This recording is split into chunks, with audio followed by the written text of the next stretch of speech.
What's going on YouTube? I'm Wayne, this is Wayne's Fish World. Today I'm coming at you guys with a new video and I'm going to be talking about DIY fertilizers for your plant aquarium. And this is the most popular method, Osmocote. Osmocote is a really good product. There's two different types of Osmocotes. There's a 4 months release and a 6 months release. And the reason you want a slow release in both products are the Osmocote Plus, which is here, is a 6 month release, and the regular Osmocote is a 4 month release.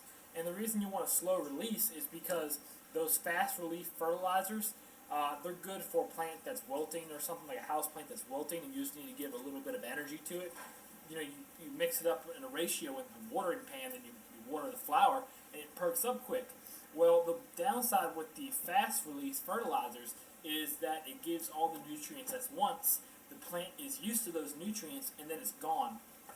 With a slow release, such as this, you can gradually stretch that over time, and the plant is used to a gradual release of fertilizers. So with Osmocote 6 months, you only got to fertilize your tank twice a year. Can't beat that, at least your roots.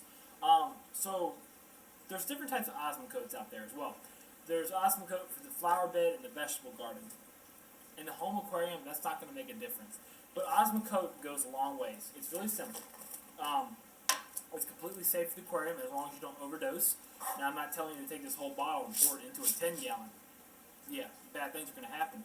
But if you want to just spread it around your garden, you can shake release it, very simple. Or if you wanted to take it off, it also has a cap like that, so you can pour more into a bottle, like such. And if you really wanted to, it also comes with a pooper scooper. That right there, one little capful feeds a 2-gallon pot for, 6 months. And if it's the full release, it's 4 month release, it's 4 months.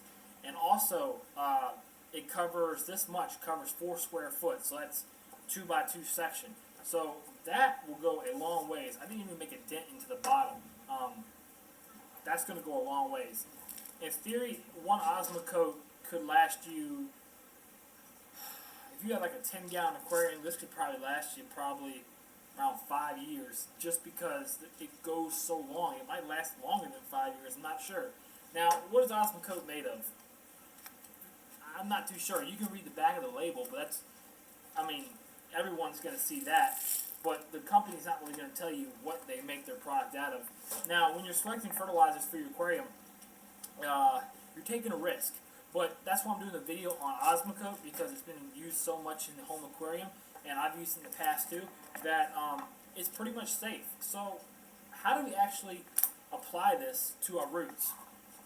Well, the downside is these little pellet granules, these fertilizer granules, they float in the water. So if I drop one in the aquarium, I'm not going to do it because my fish might think it's fish food, but it'll float in the water. So when you try to push it into the substrate, it's going to want to come back up. And there's a simple solution. There's 2 ways of going about it. If you want to be cheaper, then you're going to do it my way. I'm about to show you. And if you want to go the extra mile, then feel free to do that. You can do 2 ways about it. You can get those gel pill capsules. You fill these gel capsules up, you plant them down in your substrate, and the capsules disintegrate over time, and then the granules left in your substrate buried, and then within 6 months it'll deteriorate. I'm not trying to buy those. We're trying to keep it cheap. So what you do is you go to the dollar store and you get 3 of these for $1. You guys know what these are. Ice cube makers. What you do is, respectively, you're going to want to measure it out per area. One root tab is probably going to cover, a little area about this big, because it's going to degrade over time and spread out. So what I'm going to do is just go ahead, just shake some of this in here. That's kind of messy, so I'll tell you what I'm going to do. I'm actually going to pour it in my hand.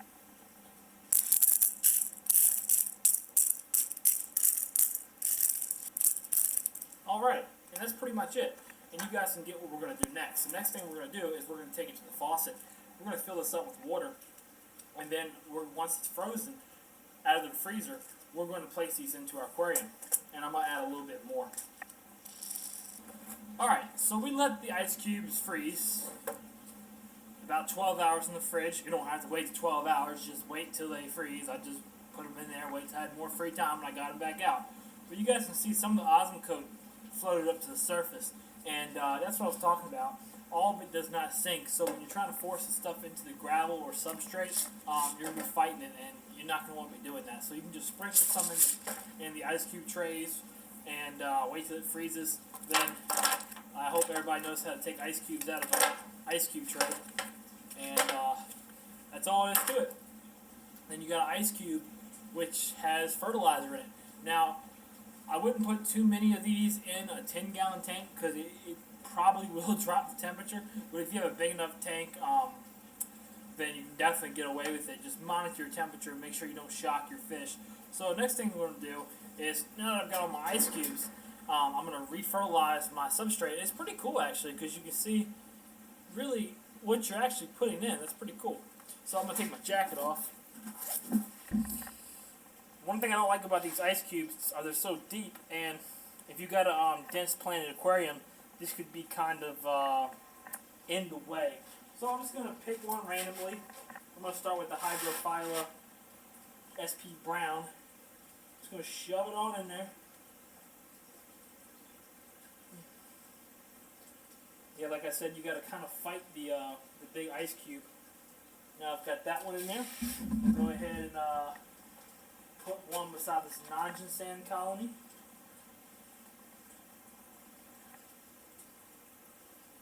That's taken care of. We'll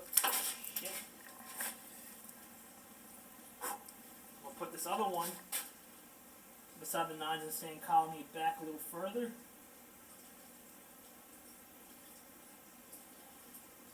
Yeah, these big cubes are kind of hard to fight, so if you can find a really shallow dish, or don't fill them up all the way, that's key. Next time I won't do that. I won't fill them up all the way.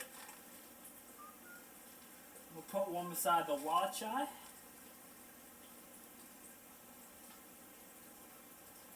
Alright. And then I'm going to put one in this indica batch back here.